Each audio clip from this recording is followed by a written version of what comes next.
izləyicilər, bildiyiniz kimi Miray balamızı bir neçə aydır ulserativ kolit xəstəliyindən müalicə etdiririk. Bağırsağındakı sancılar təbii ki dözülməzdir. Məcbur olub paylaşırıq. Halımızdan anlayıb dəstək olan, dua edən hər kəsə təşəkkür edirəm. Ümid edirəm ki, bizi başa düşəcəksiniz, dəstəyinizi əsirgəməyəcəksiniz. Allah heç kimə bizim kimi çarəsizlik nəsib eləməsin.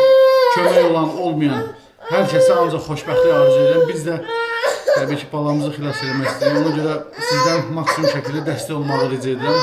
Ümid edirəm ki, havayımıza səs verəcəksiniz, dəstək olacaqsınız, dua edəcəksiniz. Öncədən hər birinizə təşəkkür edirəm.